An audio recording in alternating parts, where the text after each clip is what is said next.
Tonton latihan dulu nih. Ya.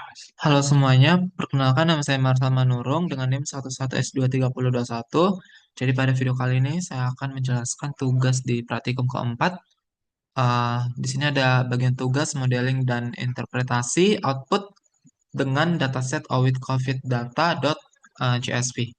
Jadi saya akan langsung masuk ke tugasnya. Pertama, saya akan melakukan import library yang dibutuhkan untuk proses pengolahan data, pembuatan model, evaluasi, dan visualisasi. Jadi, bagian import library ini bertujuan untuk menyiapkan semua alat yang diperlukan agar proses modeling atau processing, training, evaluasi, dan yang terakhir interpretasi dapat berjalan tanpa error. Selanjutnya, setelah saya mengimport semua library ini, saya akan atau mengimport uh, data audit COVID data dari Google Drive saya. Jadi pada tahap ini dataset dari audit COVID data sudah berhasil dimuat ke data frame .df sehingga langkah berikutnya bisa dilanjutkan.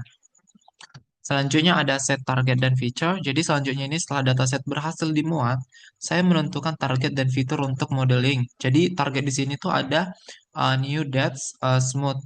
Artinya nilai yang akan diprediksi adalah kematian harian atau versi smoothnya. Jadi lalu pada feature saya memilih beberapa variabel yang diduga memengaruhi target seperti new case mode, ada stringency index, reproduction rate, ada positive rate dan selanjutnya.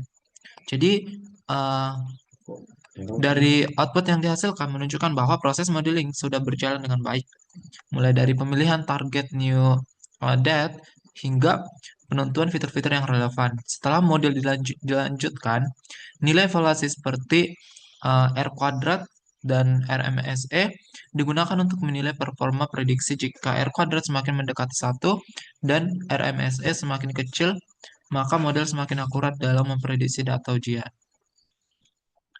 Selanjutnya saya melakukan konversi kolom tanggal, bisa kita lihat di sini date, month. Jadi uh, baris dari pd.to datetime ini mengubah data tanggal agar terbaca sebagai format datetime. Setelah itu ada juga di sini df month, jadi dia mengubah data bulan.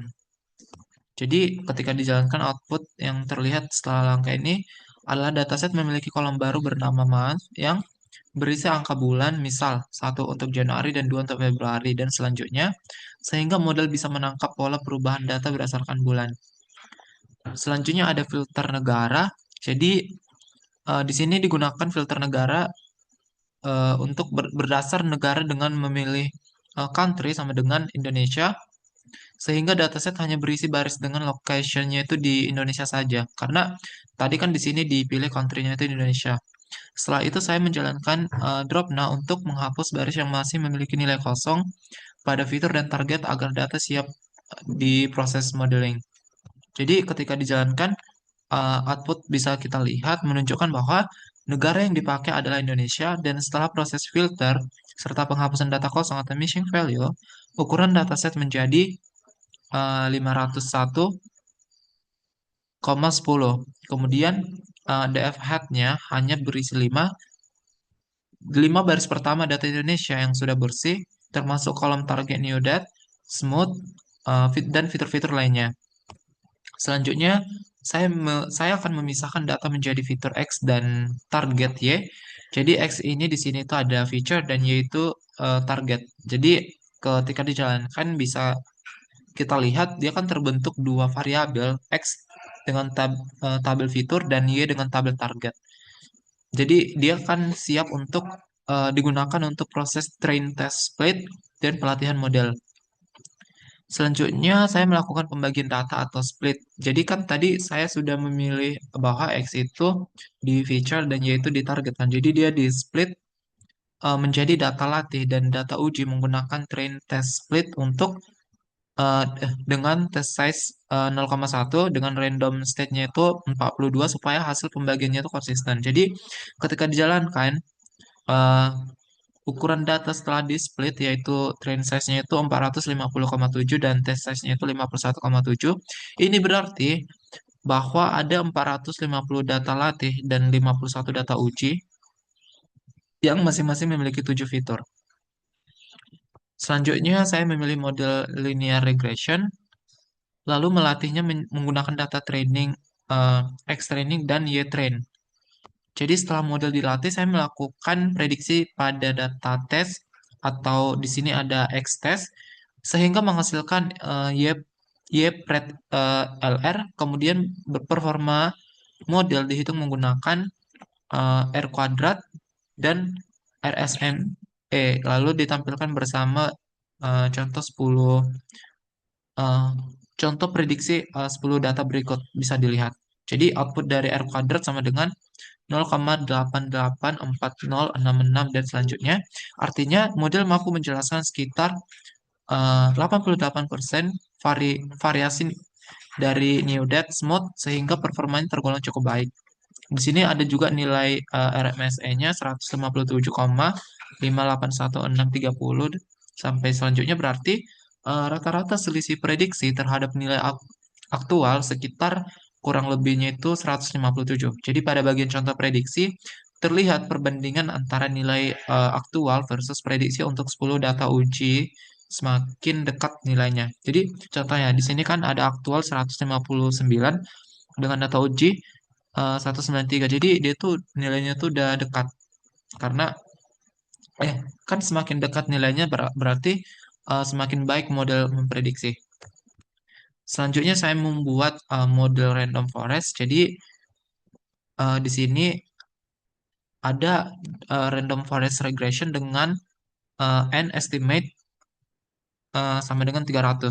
Jadi lalu dia akan melatih model menggunakan data train dan melakukan prediksi pada data test.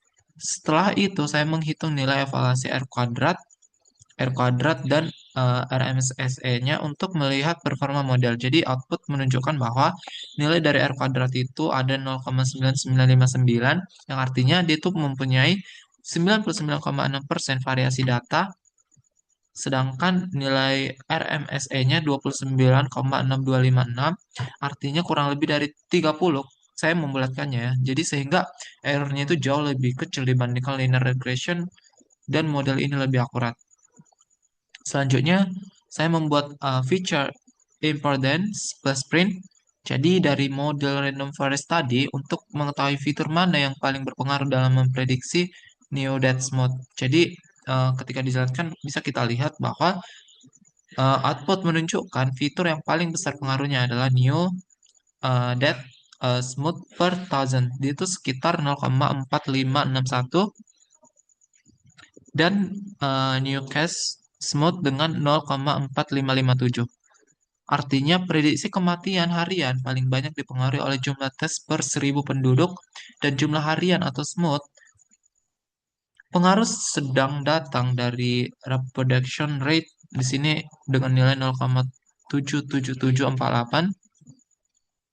Sedangkan fitur lain seperti positive rate, test per case itu berada di 0,0045.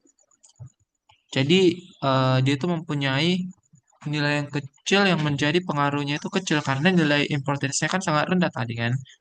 Beda dengan new test mode per thousand sama new case mode.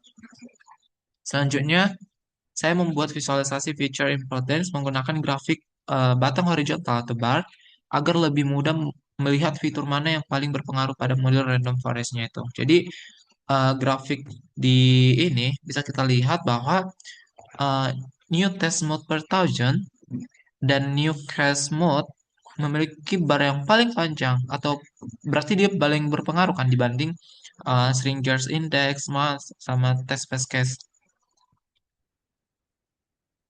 Sedangkan fitur-fitur lain kayak yang tadi saya jelaskan, Schrodinger's ini mas, test per case ini pengaruhnya itu sangat kecil. Jadi kesimpulan yang bisa kita dapat yang pertama dataset awit COVID data ini berhasil dimuat dipilih kolom penting, ditambah juga dia ada fitur month atau bulan, lalu dibersihkan dengan drop nah sehingga data siap untuk modeling. Kedua, data dibagi menjadi train 90% dan tes 10% dengan hasil ukuran train yang tadi saya jelaskan 450 450 dan 51 dengan tesnya itu 7. Selanjutnya model linear regression menghasilkan R kuadrat 0,8841 dan RMSE-nya itu 157,58. Artinya performanya itu cukup baik, tapi errornya itu masih cukup besar. Selanjutnya ada model random forest menghasilkan R kuadrat sama dengan 0,9959 dan RMSE-nya 29,3. Artinya performanya itu sangat baik dan lebih akurat dibanding linear regression. Dan yang terakhir hasil dari feature importance yang saya jelaskan barusan adalah Neo Test Mode per thousand dan Neo Cache Mode. Kenapa? Karena mereka lebih mempunyai value atau nilai importance yang lebih tinggi dibanding feature yang lainnya. Sekian penjelasan dari saya. Jika ada salah kata, saya mohon maaf. Terima kasih.